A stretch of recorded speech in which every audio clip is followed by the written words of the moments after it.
We'll just give it another minute or two.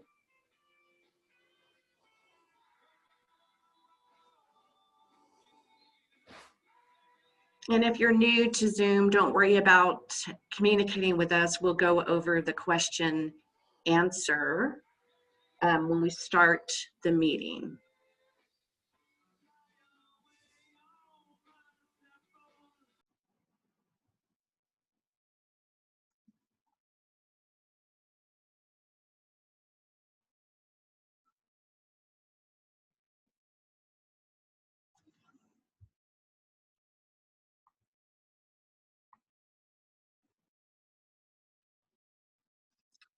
Okay, it looks like we have 17 attendees, and we were scheduled for 20, but we will go ahead and get started.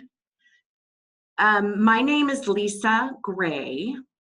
I'd like to welcome everyone to the live presentation of the Salmon Lake Highway 83 Reconstruction Project. Thank you for joining us. As I said, my name is Lisa Gray, and I'm the Public Involvement Lead for HDR. Over the next 2 hours, members of the Montana Department of Transportation, HDR, and Kiewit will share details of the project and respond to your questions and comments.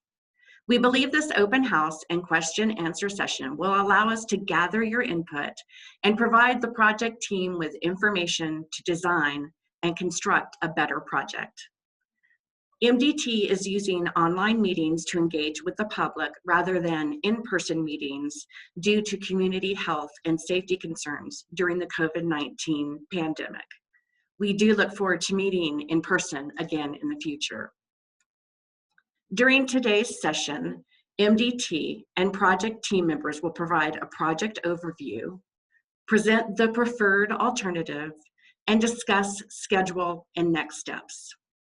A question answer session will be held immediately following the presentation. Feel free to write in your questions now or at any time during the presentation, and we will answer at the end of the session. In order to participate in the question and answer session, please locate the QA button on the bottom of your screen in the black bar. On the PowerPoint slide, it is highlighted in blue. Click the button and submit questions at any time during the presentation. We will answer questions after the presentation. Again, the QA button is at the bottom of the screen, and you can type your question at any time during the presentation. As a reminder, this session is being recorded, and a copy of the presentation will be posted on the project's webpage. We ask you to invite your friends and neighbors who might be interested in the project to watch the video and fill out a comment form or send us an email with comments and questions. I'm now going to turn the meeting over to Mr. Bob Vosen, who is MDT's District Administrator for the Missoula District. Bob will take us through team introductions and introduce the project. Thanks, Lisa. Good morning, everybody. My name is Bob Vosen. I'm the District Administrator for Western Montana, the Missoula District, based out of Missoula. I want to thank everybody for taking time to join us today. I'm sorry we can't be doing this in person. I would much rather be able to shake your hand and meet you face to face, but due to these interesting times we're in right now, in the interest of public safety, we've elected to do our meetings and outreach via Zoom. So again, thank you for taking time. We've done several meetings this way and found them to be well, not as personal as meeting in person. They seem to be effective and will hopefully allow everybody to have ask questions and begin the outreach process. So again, thanks for joining us. Real quickly, I'd like to go through, and I'm going to invite the members of the team to introduce themselves to everyone virtually. So Jacqueline. Yeah, my name is Jacqueline Smith, and I am the pre-construction engineer for the Missoula District for MDT. So my role is I oversee the pre-construction program for the Missoula District. Thanks, Jacqueline. John? Good morning. I'm John Schmidt. I'm the Missoula District Construction Engineer for MDT. My role for this project will be constructability review aid during pre-construction, and then helping with administration of the contract during construction. Great, thanks, John. Cameron. Hello, I'm Cameron Cloberdance. I'm with MDT's Consultant Design Bureau, and my role is I coordinate between the consultants and the MDT personnel for this project. Thanks. Thanks, Cameron. Beth, you're up. Thanks, Bob. Yeah, this is Beth Kappas, and I'm with the Alternative Contracting Group at MDT, and I'm teamed up with Cameron to help manage this project on behalf of the department. Great, thanks, Beth. Mike. Hi, I'm Mike George. I'm with Kiewit Infrastructure. We'd like to add a construction perspective through the design process, and then in the future build it on schedule and on budget. Thanks, Mike. Lisa Fisher.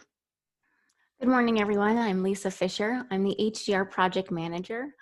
So we're leading up the design for the project.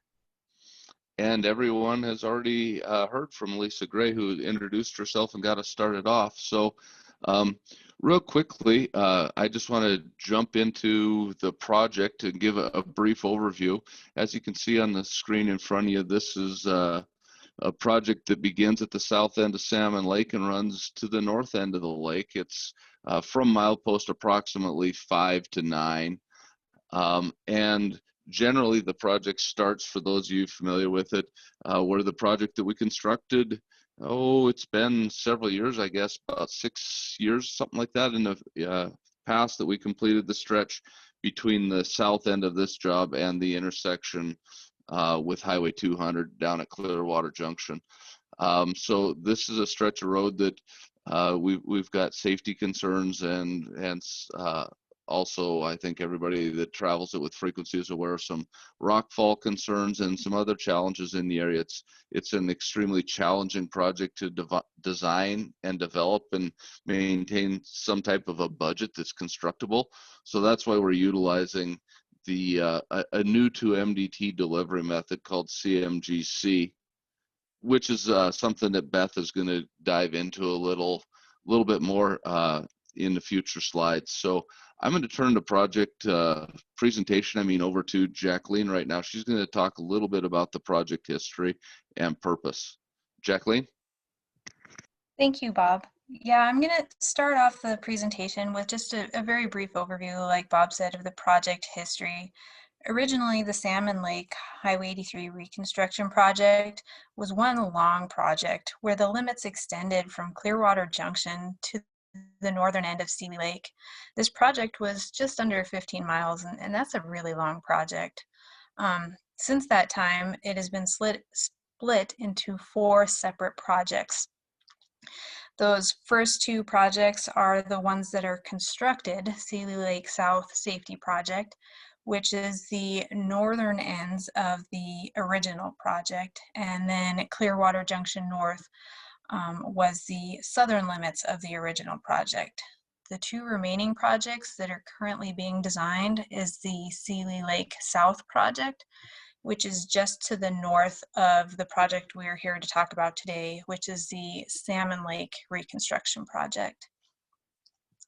Moving on to the next slide, I'd like to share with you the purpose of this project. And we have a list here showing some of the goals that we're hoping to achieve.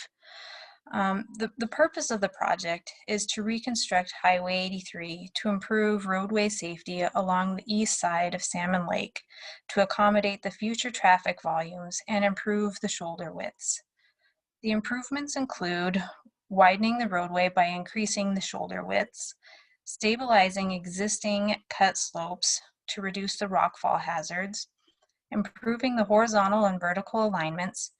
And for those of you that are not familiar with the terms horizontal and vertical alignments, horizontal alignment is the curves and straight sections of a road. So that's where we're bending and moving around the lake and the mountain. The vertical alignment is the elevation. So that's more the alignment where we're going up and down hills. We are also going to be evaluating wildlife accommodations, and we are also going to look into realigning Woodworth Road at its intersection with Highway 83, which is around milepost 7, just a little bit past there.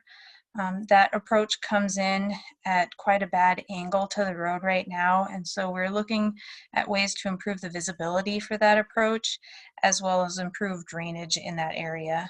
Lisa Fisher will get into more detail about these items later in the presentation.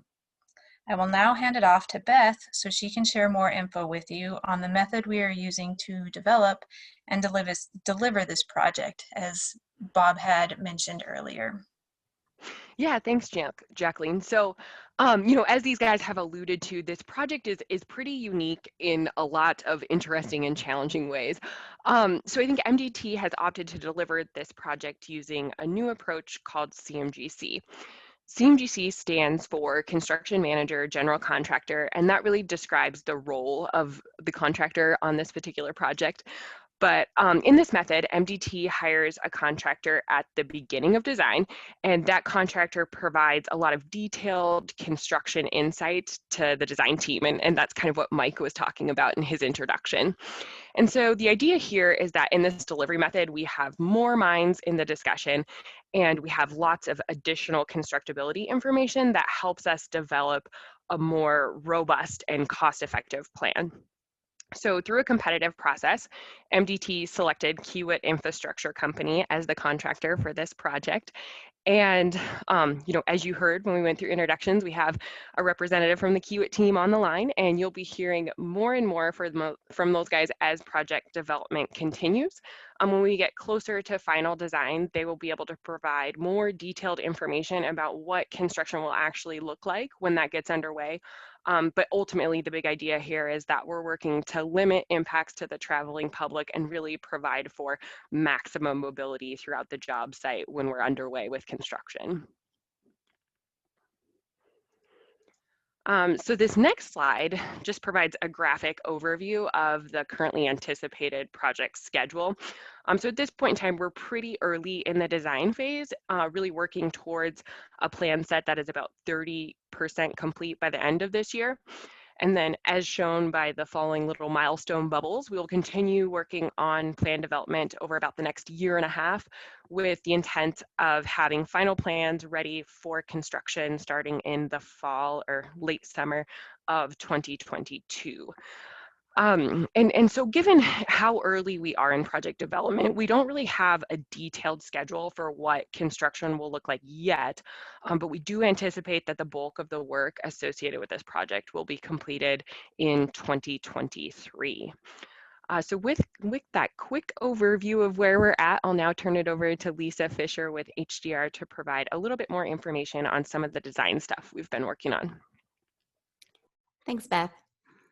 So we kicked off the design for the project earlier this year by conducting an alternative analysis.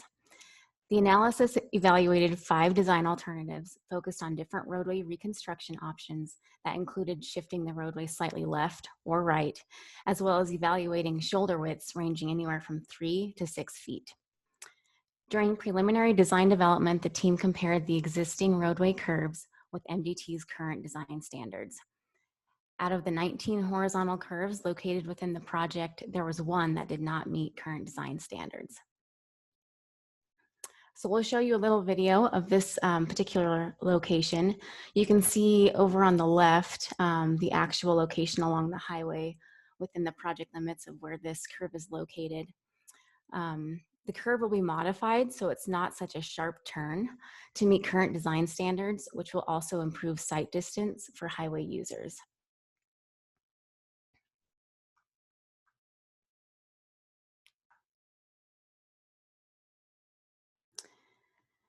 So after the alternative analysis, we recommended a preferred alternative. This balanced the roadway width with property impacts while providing wider shoulder widths varying from 3 to 4 feet, depending on the location and the site constraints. As Beth mentioned, the 30% design is currently underway and will evaluate fill walls along the lakeside and different slope stabilization treatments along the cut slope or mountainside to accommodate these wider shoulders. The design will also take into consideration the overall safety of the corridor, cost of the project, and constructability of the highway. And we have another video for you guys to kind of show one of the cut slope areas along the project. We continue to see movement at this particular location. Tetra Tech is leading the geotechnical analysis and design for the project, and they've been completing field work along the highway for the past few months, as I'm sure some of you guys have noticed as you travel through here. The improvement options are now being evaluated to reduce the amount of debris making its way down the slope and ending up near or on the roadway. And there's a number of similar locations throughout the project, 3 major cut slopes, and then a few others that we'll look at stabilizing. The proposed highway improvements will also include some improvements to driveways or approaches along the highway. So the approach design will follow MDT's standard for private approaches where feasible. And we will also work with landowners along the highway to identify any specific concerns that should be considered during design development. And again, improving the safety along the highway is one of the main goals of the project. And so this is one particular location of a private approach towards the south end of the project. This is the Salmon Cove access. The property owners have reached out to the team, and we were able to meet with them virtually to discuss the project and better understand their concerns. So for example, you can see that this driveway approaches the highway at a less than ideal angle, which makes it difficult to see oncoming traffic as you're trying to leave that Salmon Cove area. Some design considerations that will be evaluated include adjusting the layout of the driveway to intersect with the highway at a perpendicular angle and flattening the vertical grade to help improve sight distance as you leave the development.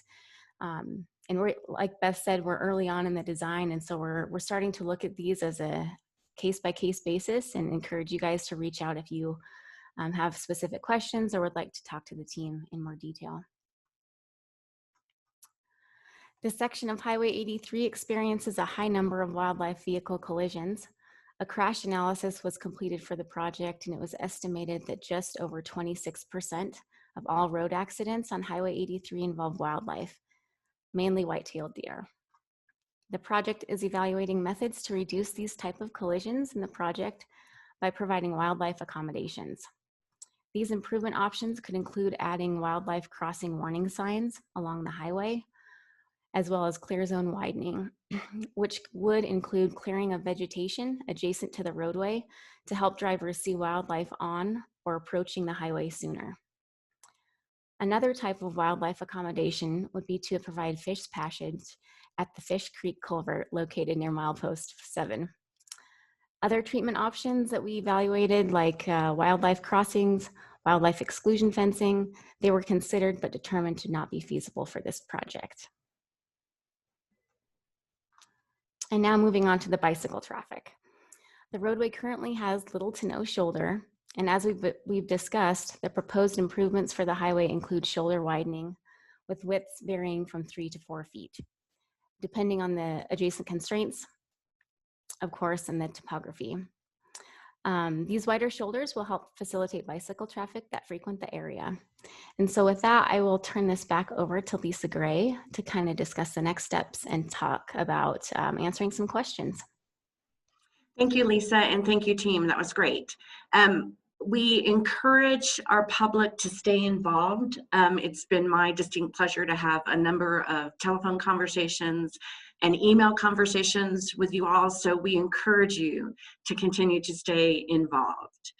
MDT will use this information, public information from the online meeting and from other dialogue to develop and refine the design of the project, and we will continue to work closely with the community and other stakeholders. MDT will also host another meeting in the future during the final design phase of these improvements. You will receive notification as the project moves forward. Now, we'd like to open the meeting to questions. Remember, in order to participate in the question answer session, please locate the QA button on the bottom of your screen. Click the button and submit your question. You must send the question using the blue send button or we will be unable to see it. Okay, let's see who we have.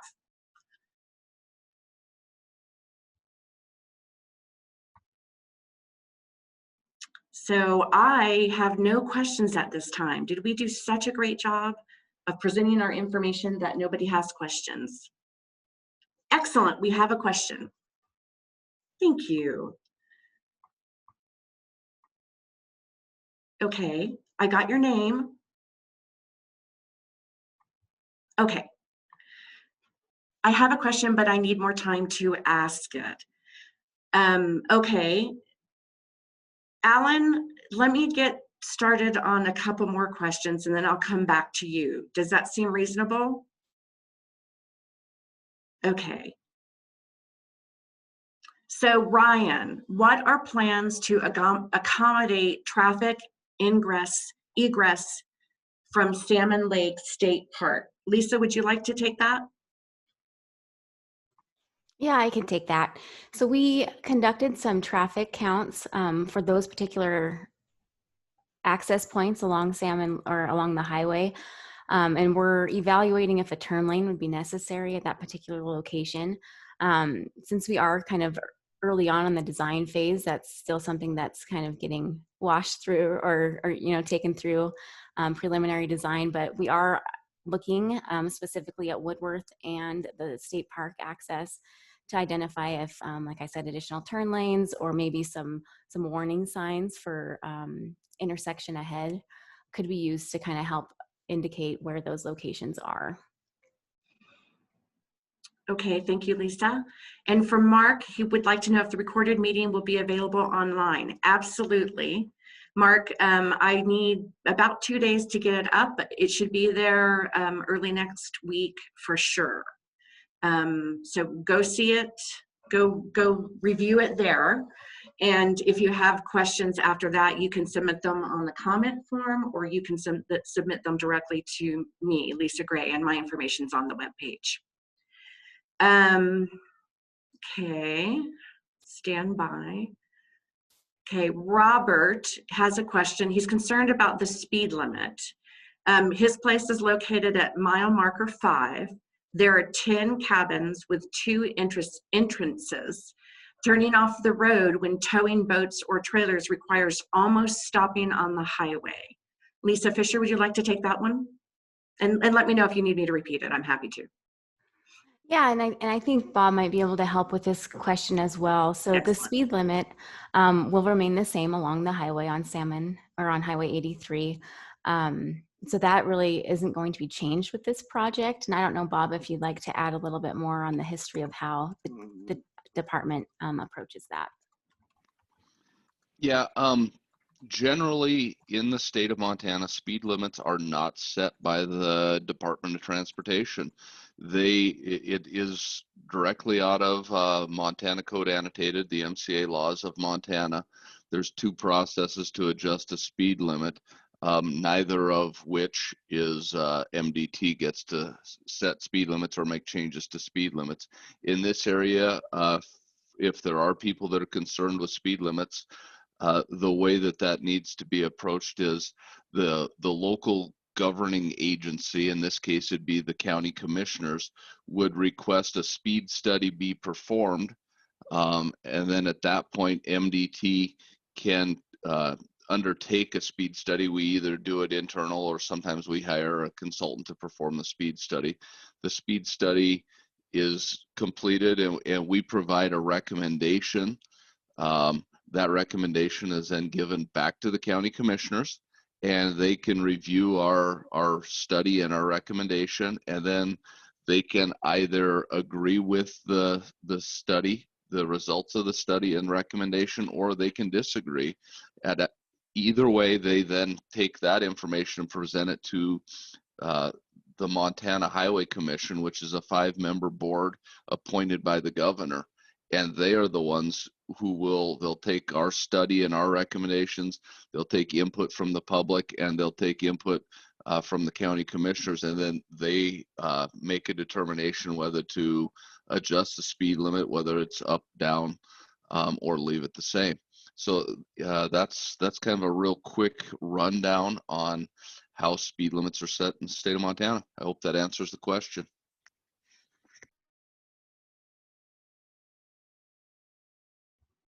Thank you, Bob.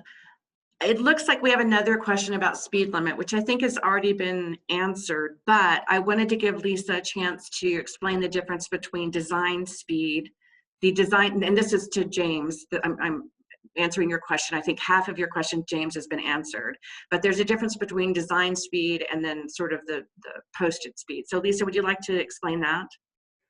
Sure. So the design speed is really what we set, you know, our requirements against, and it depends on the type of the road, the topography, a number of different things. And so for this particular area or this particular project, our design speed is 45 miles per hour. And that really is taking into consideration a number of different vehicle types. As we all know, you know, a semi handles a roadway a little bit differently than a small passenger car.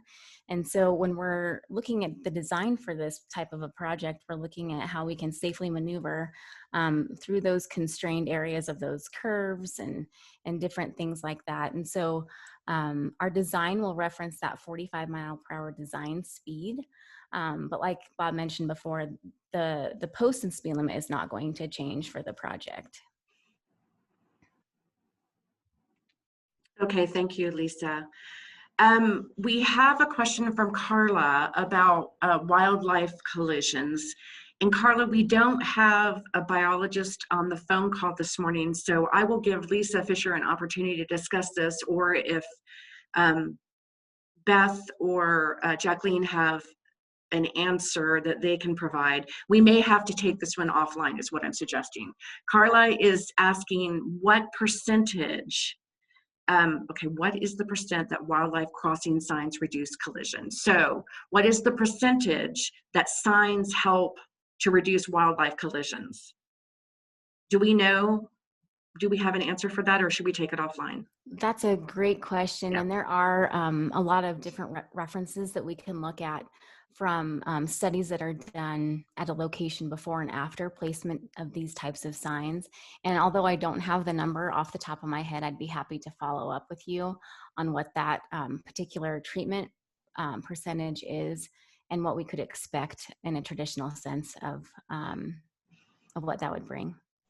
So Carla, we should have your email from when you registered.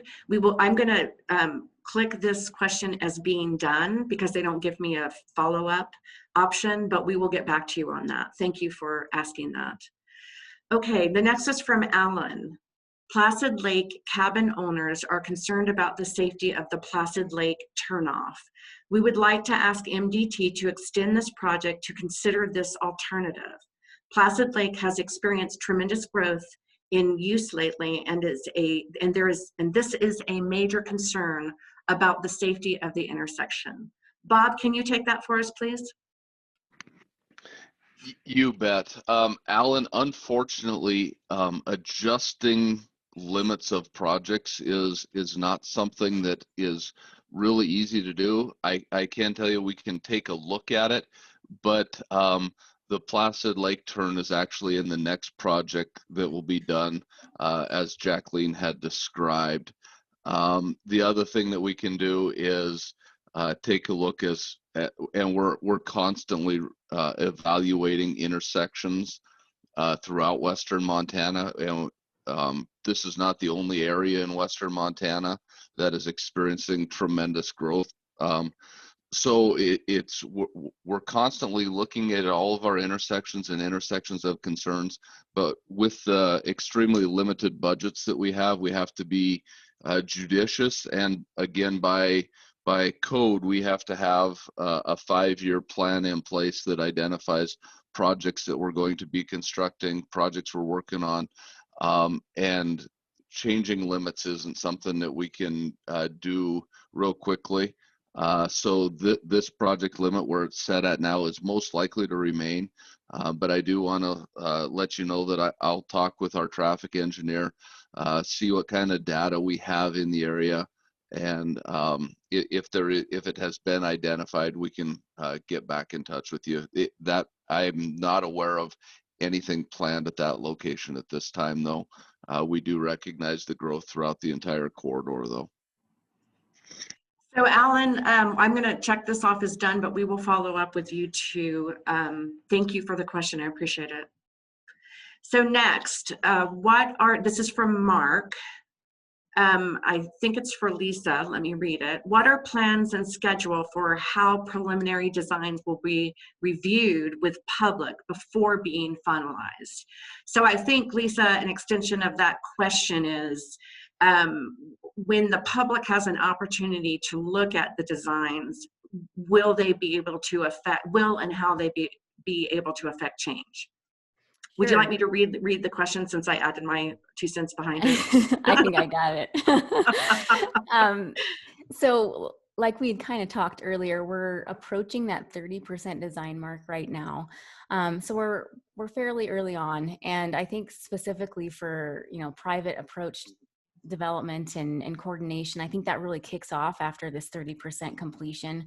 We kind of want to have a good handle on that horizontal and vertical piece of the design to make sure that's kind of where we want it to be before we start looking too much into the details of how the connections all come together. And so I think, if you have specific concerns, please reach out to Lisa Gray and she'll make sure that your questions are identified. But similar to how we approached that Salmon Cove access is we're happy to sit down and chat with you guys and kind of better understand what your concerns are so we can handle that. And I think, between now and that 60% milestone is really the time to do that. Thank you, Lisa. Alan, I wanted to let you know that I did receive your note, and of course, I'm happy to follow up with you after the meeting. So I will for sure do that. Thank you. I appreciate your time. Okay, hang on 1 second. From Robert, he's asking how wide is the finished roadway with shoulders going to be? And that would be for Lisa Fisher. So the proposed design will include 3 to 4 foot shoulders on both sides of the roadway. The majority of the project will try to get that 4 foot shoulder in, but there are some constrained areas that we might need to look at necking that down to that 3 foot mark. Thank you, Lisa. And it looks like one more for you, Lisa. What are the plans for ingress and egress or control related to Placid Lake Road located at the north end of the project area? So that is outside of this project limit. We could definitely follow up with MDT's design team to see if they're looking at that yet. But unfortunately, I don't have an answer for that one. Okay, I'm a little confused. Robert, you wrote total width, please. So just so you guys know, your questions sort of pop up, so you get separated from your last question. So I feel like total width, please, is the total width of the roadway. Did you answer that, Lisa? Total width is 32 feet. Okay, thank you. How many feet? Yeah, okay, there we go. Good job. Thank you. Although there are areas, like you said, Lisa, where it's going to be constrained, our desire is 32 feet, which is 2 12-foot lanes and 2 4-foot shoulders, but there may be places where we can't physically get that to fit in. Okay, sorry guys, I appreciate that, Bob, but I've got a message via another technology, so if it's already been answered, please forgive me. So I'm unable to type my question on Zoom, so that's good. Thank you for contacting us. What are the lane widths and total PTW widths? Lisa, sorry. Nope. And just like Bob said, we have 2 12-foot lanes and then 2 3 to 4 foot shoulders. And so total PTW is varying from 30 to 32 feet where feasible. Okay, thank you, Lisa. I Mhm. realized it was answered. I just wanted to make sure that everybody got that. They may Definitely. be asking what the comparison is to what is out there right now. So maybe Lisa, you could Thank you, compare Cameron. what is out there right now and what this project will do. Sure. So the present travelway, the current condition, right? It's two 12-foot lanes with little to no shoulder, and so we're providing that additional shoulder width as the starting point for the project. Okay, thank you. And Mark he's most interested in the driveway impacts. So with relationship to how wide the new road will be, what will the impact be on driveways? Thank you for bearing with me, Mark. And we will be looking into that as the design progresses. And definitely, like I said, if you guys have specific concerns, please reach out and let us know so we can take that into consideration. And that you can reach out to Lisa Gray on, and if you go to the website, all my information is on the website rather than spit it out over this. Okay, Lauren, I have a question specific to access at our property. Who is the best to reach out to? Lauren, reach out to Lisa Gray, and I will talk with the project team. We'll figure out where you're located, and I'll talk to the project team. Probably the best way to do that is Lisa, Lisa .gray, Gray, at hdrinc.com. Again, that's lisa.gray at hdrinc.com. And to my project team, was that, could you understand my email? Was that clear? Yes. Thank you. Okay, the next one, okay, we answered that. Any plans to accommodate bicycle traffic? Bicycle traffic combined with large logging trucks, all commercial vehicles, can be unnerving for bicyclists and motorists. And I think we'll start out with Lisa to answer that one. Sure. So that shoulder widening piece of it is definitely going to help accommodate the bicycle traffic along this route. Going from 0 shoulder to 3 to 4 is definitely going to provide some clearance for that. And then I don't know if Bob or Jacqueline would like to add a little bit something on that regard. This is Jacqueline. As far as a standalone path, that is not part of this project. And so right now we're looking at just having the increased shoulder width to help accommodate the bicycle users.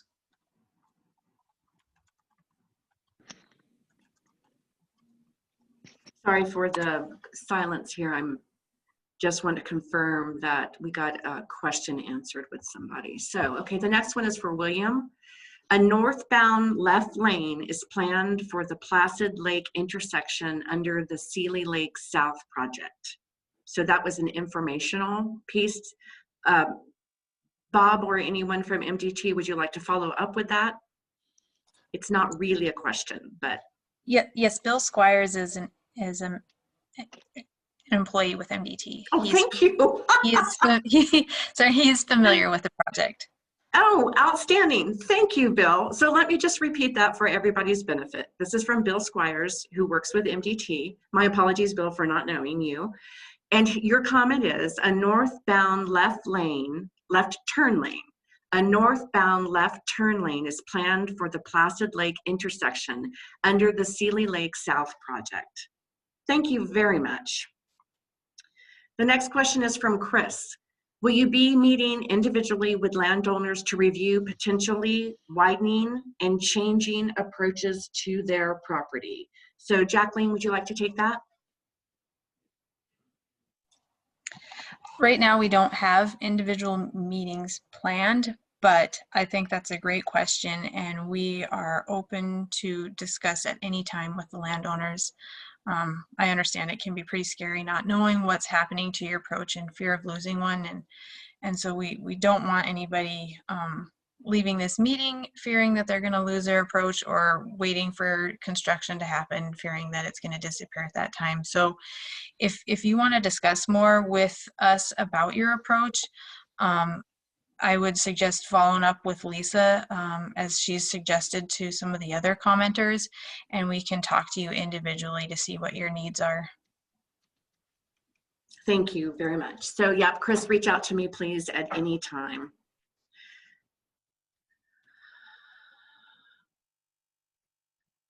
Okay, so Alan has a comment for us. And I think, I'm sorry, Alan, I don't remember what the original question was, but I'm sure the project team will. I can say that this is a very important issue that really deserves more study or a solution. If you, the extending of the project, thank you, Alan. If you can't extend the project, you could at least look at putting turn lanes for the turnoff. It's very dangerous as you come around a corner before you turn off, and there have been several close calls at this location. So I'd like to, Alan, we will follow up with you with that. I think Bob's spoken to this already, and it's my responsibility to make sure that we follow up with folks, even if it's not directly related to this project, or currently not directly related to this project. So we will follow up with you about this issue. I understand your concerns. Does anybody want to add anything to that?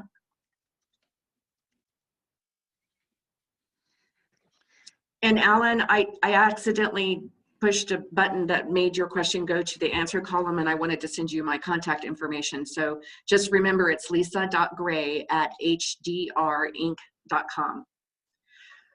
Okay, thank you, Mark. Jeff has a question, follow-up question to the Salmon Lake access. Will the guardrail on the west side be removed at the approach? Lisa, is that enough information for you to answer? Yeah, so we're working through the grading at those specific locations to identify if guardrail will still be needed in those areas. And so, you know, Jeff, when we get to that 30% design mark, we'll be sure to follow up with you. And can someone give us the timeline for the Sealy Lake South project? Thank you, Alan. So this is Bob. The Sealy Lake South project is currently what we refer to as outside our funding window. We haven't found a funding solution for that project yet. As I had stated earlier, we have a 5-year plan in place, and we have to balance the funds across the entire district, which covers, this is a secondary route. So we have to find or I'm sorry, I misspoke. This is a primary, but we have to find the right solution to fit all the needs of the district. So this project is currently outside our funding limit. We've got a lot of projects that are outside the funding limit, but it is currently sitting in 4th. So it's near the top of our list to come up with a solution to. But the Sealy Lake South project is also, another very large project. This project and the Sealy Lake project are both, you know, over $15 million a piece. So that's a lot of money that we're investing in the area, and it's a balancing act. So unfortunately, it's beyond 26 at this point. But if we can come up with a solution to move it in, we're always looking at projects trying to get things brought in sooner. Okay, and the next question is from Mark. I think Lisa, you can take this, or you can let me take it, either way. The question is, are any bicycling stakeholder groups being engaged on this project design? So I will say we plan to reach out, and again, like through this process, this is how it all gets started. And Lisa, I'll kind of turn that back over to you, knowing what our vision is moving forward. The answer is most definitely yes. We plan on engaging the bicycle stakeholder groups, so they are on our list to reach out to. And Mark, if you have any suggestions, please feel free to give me an email or give me a call. I appreciate it. Okay, guys, I only have 2 questions left, so if you have more questions, please keep sending them. I put the project schedule back up. Gary's question is, if the project schedule is followed, what is the time frame for the project? And and there's a follow-up question that's not about schedule. So you can see the schedule, and I think Lisa could add a little bit more to the schedule, or Bethany. Actually, let's go to Bethany. My apologies. Beth, do you want to add any information? What is the time frame for the project? Yeah. And then after you, I'll go to Lisa with the follow-up question. Great. Yeah, thanks, Lisa. So Gary, I think, the plan is, as kind of outlined here, that we would initiate construction in the fall of 2022. However, we don't anticipate a lot of work that would disturb traffic over the winter, kind of going back to that idea that most of the big heavy lifting stuff is going to occur in the season of 2023, kind of when weather allows. And it may some work may overflow into 24, but I would say 23 is going to be the big year. And I guess I would maybe kick it over to Mike George with the Kiewit team to just kind of maybe provide a little bit more insight on high level construction information that we're anticipating at this time, if that sounds good to you, Mike.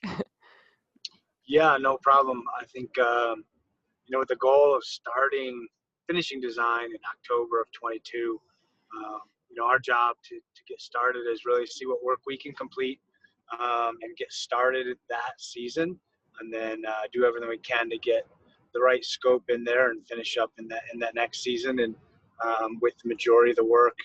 And then if needed, we'll evaluate into 24, but we'll know all that getting through the 30, the 60, to 90% in the design process. And then I guess, Mike, I would say our intent is to maintain a lane, at least a single lane of traffic throughout construction. Any additional thoughts you wanted to add on kind of that follow-up question from Gary? No, our goal and our means and methods right now, which is what we're evaluating on where we're widening into the mountain out toward the lake areas, is to really try to get the construction and build our schedules so that we can maintain that lane all the way through. In some cases that means building some temporary work, but keeping access through that whole corridor is definitely one of the main goals. Thanks, you guys. And I think this was answered, but I'm not quite sure what the question is. Will there be a single lane the length of the project? Lisa, does that mean during construction? Gary? Lisa, this is John Schmidt with MDT. I'll take a stab at it. Thank you, John. But so, really, the intent is to maintain as much traffic flow through the project during construction as possible. But what we run into on these highly constrained projects where it's already a narrow 2-lane road and it's hard to make the road wider, we do end up with single lane traffic. So depending on how the plans shake out, like Lisa said, we're still pretty early in design, but depending on how the plans shake out, we'll try and limit the length of single lane traffic, knowing that getting people through the project really depends on the length of that single lane traffic and how much traffic you can push through on one lane. So that's part of why Kiewit's helping us up front here, is to help us come up with what design makes a lot of sense, not only for a long-term solution, but also during construction. And then I'll just take a stab. I see Ryan also asked a question about, has the construction company been hired and when does it go to bid?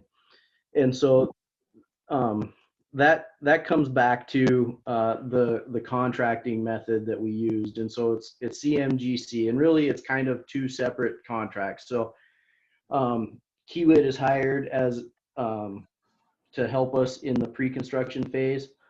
And then when we get 100% plan set, they get an opportunity to bid and if the bid is within reason, then they're awarded the construction contract also. And so it's kind of one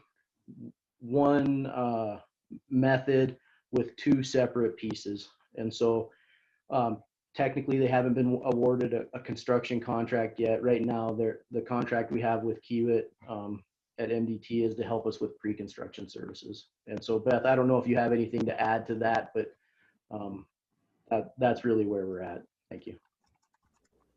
Yeah, thanks, John. And I would just add a little bit of extra detail. I think, we negotiate the final price of the project with Kiewit, and we have a lot of controls in place to help us estimate the actual cost of construction for this particular job. So it's different than how we would normally, put out a bid and receive costs from multiple contractors. But it's just a competitive process in a different way, in a more closed environment, I guess, is all I would add to that. Thanks, John. Okay, good. Thank you all. So I have a couple more questions from a different technology, and I cannot tell if this is two questions or one. So at least I'm going to give it to you to begin with, and then we can branch out from there. What about a passing lane? So apparently this is a wide load designated route, and the concern is,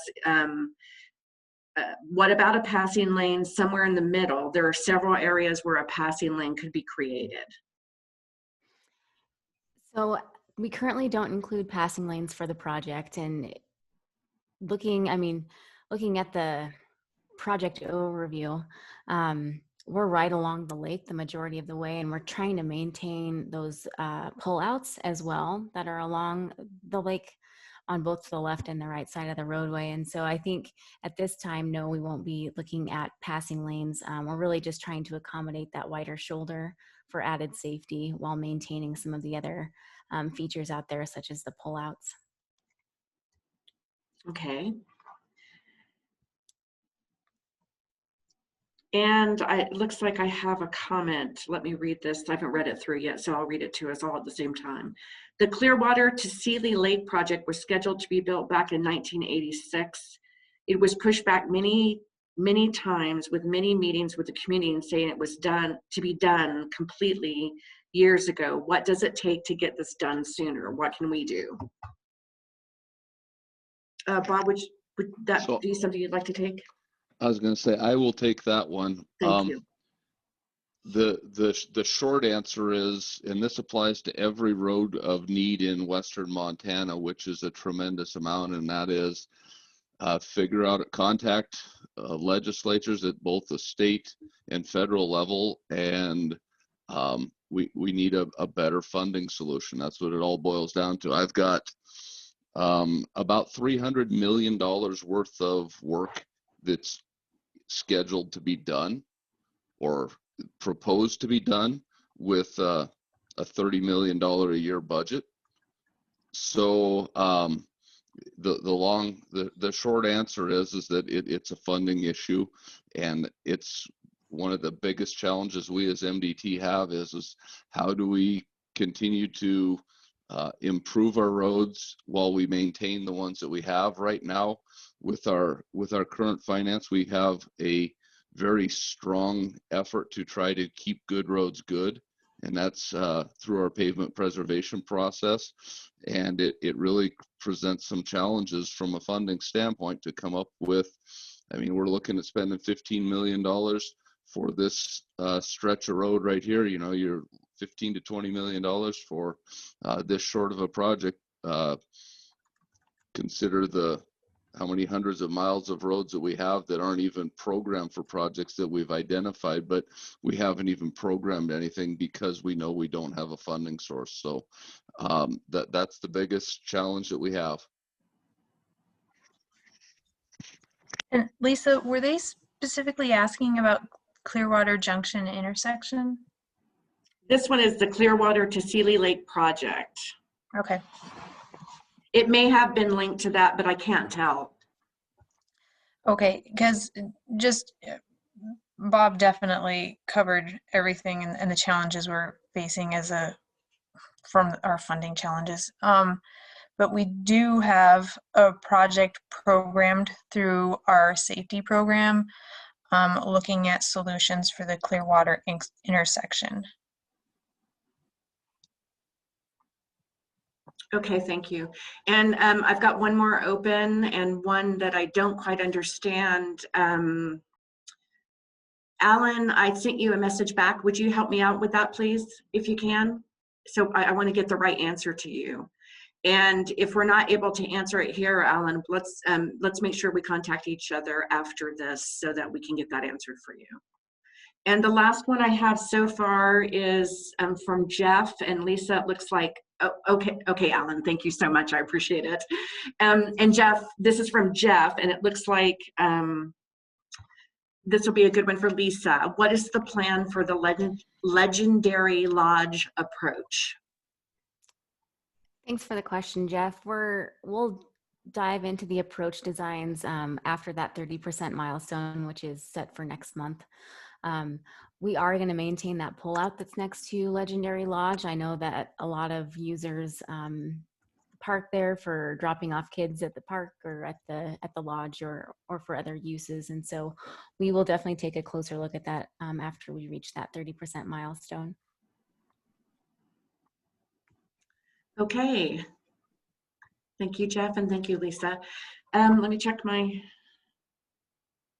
that looks like all. I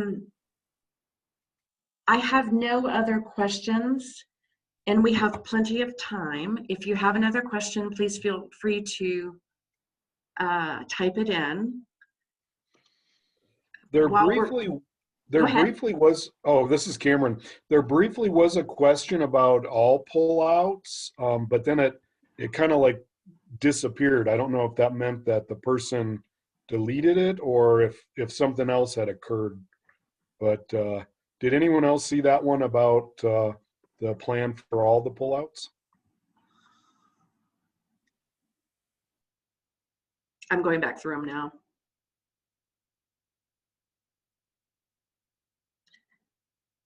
If someone had a question about the pullouts, could you follow up with us, please, if we did not answer your question? I do see it. It's from Robert Rock.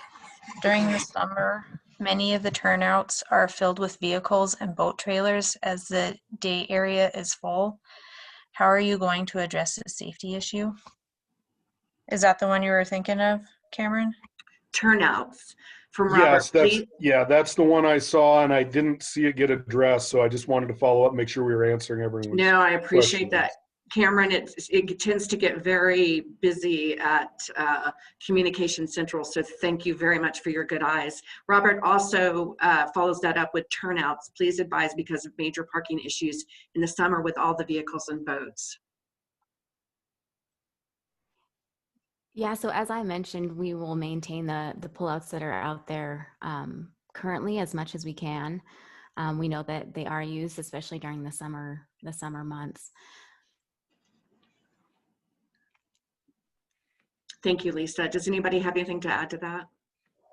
Yeah, we should note that the turnouts are they're not all equal out there either. So there might be changes to like the width of some turnouts or the length of some, or we may shift them to the north or to the south a little bit. So we should be honest about that, is that we are hoping to maintain pullouts, but the configurations could be adjusted, right, Lisa? Yes, good point. Good point, Cameron. Yep, that's exactly right. Okay, any other questions? And Lisa, I just had a quick question. Those are the kind of things we'll be talking about next time. Is that accurate? We'll be able to go into a little bit more detail. Yes, I think so. We'll have, our design will be a little bit farther along, and we'll have some graphics to share with the public and let them know where we're at and what those specific locations might look like. Excellent. Thank you very much. And again, with our attendees, our public, we really appreciate you taking the time out of your schedules. I know everybody is busy. it's super important to us to hear from you really early in the design. It helps us to refine the work that we're doing. You can always go to the web page, which is up on the PowerPoint, and see if there's anything new up there. If we plan on meeting, we will advertise the way that we advertised. We got one more question. Let me finish real quick, Jeff, and we'll get to you. We will advertise the same way. So how you found out about this meeting, you'll be able to find out about our next meeting. And you can always contact us personally, either through the website or through my email. And Jeff has a question. Would it be possible to partner with FW&P to provide more parking at Salmon Lake access? Sorry, Ryan. Thank you, Jeff. I'm not sure who's best on the team to take that. Would it be possible to partner with FW&P to provide more parking at the Salmon Lake access? So this is Bob, and Thank you, Bob. Real quick, would it be possible? The answer to that is yes, it would be possible. The tough part of that, though, is that remembering the challenges I discussed with the funding issues, kind of the same thing would likely apply to FWP, and that is they're facing the same things every state agency is, and that is making sure that they don't get number one, what would they be willing to fund that, because additional parking becomes additional maintenance, and then also what would the agreement look like? You know, that's not, can we really utilize highway dollars to build a parking lot in a state park? So there's definitely some challenges, but it's a great idea, Jeff, and it's something that it's worth looking into. It very well could be possible, and it could provide a good opportunity for both parties to maximize public access to a beloved lake. Although I do know that there are some concerns with increasing access to a lake that's already near capacity during the summer. I know they have shared that discussion before as well. So definitely worth a discussion, but I can't make any promises that it'll result in more parking, but we'll definitely have that discussion with them. And Bob, we have Lauren Flynn on, and she said that she could add something to that as well. Lauren? Yeah, thanks. So I'm the regional park manager for Fish, Wildlife, and Parks for the Missoula region. And Bob's right. We have very limited funds, especially for anything that would be considered capital development. And that would all have to be, first of all, approved by the legislature. And, we, just like Bob's mentioning about his backlog, we have about a $30 million backlog for Montana State Parks across the state in terms of major maintenance and capital improvements. And this one isn't even on our list at that point. Also, we're pretty constricted in the amount of land we have at the Salmon day use. So, adding additional parking is going to be very problematic there. Because we really just own that short little strip between Highway 83 and the lake, and most of that's already been developed for parking. Certainly open to that discussion and partnerships, but I think that's a very challenging thing for us to take on, given our financial constraints right now. Okay, thank you much. Appreciate your time. Okay, we have one more question from Robert. You need to start a pass program for Salmon Lake. Been here since 1967. The volume is too much for the lake. Okay, thank you, Robert.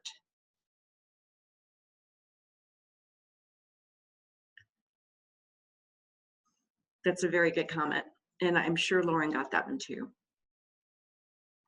Okay.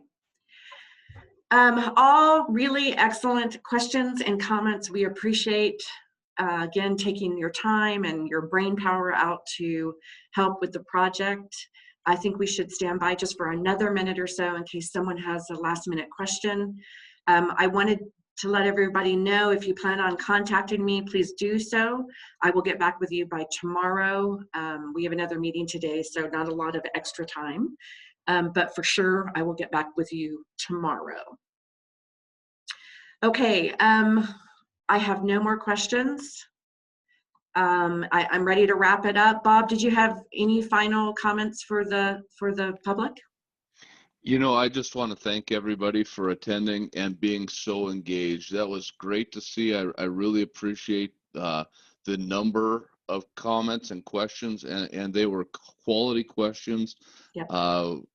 I'm really glad to see that. It gives me indication that these are, well, definitely, as I stated earlier, this is not my preferred way to be doing this. I'm really glad we're able to get out there and have this outreach with the community.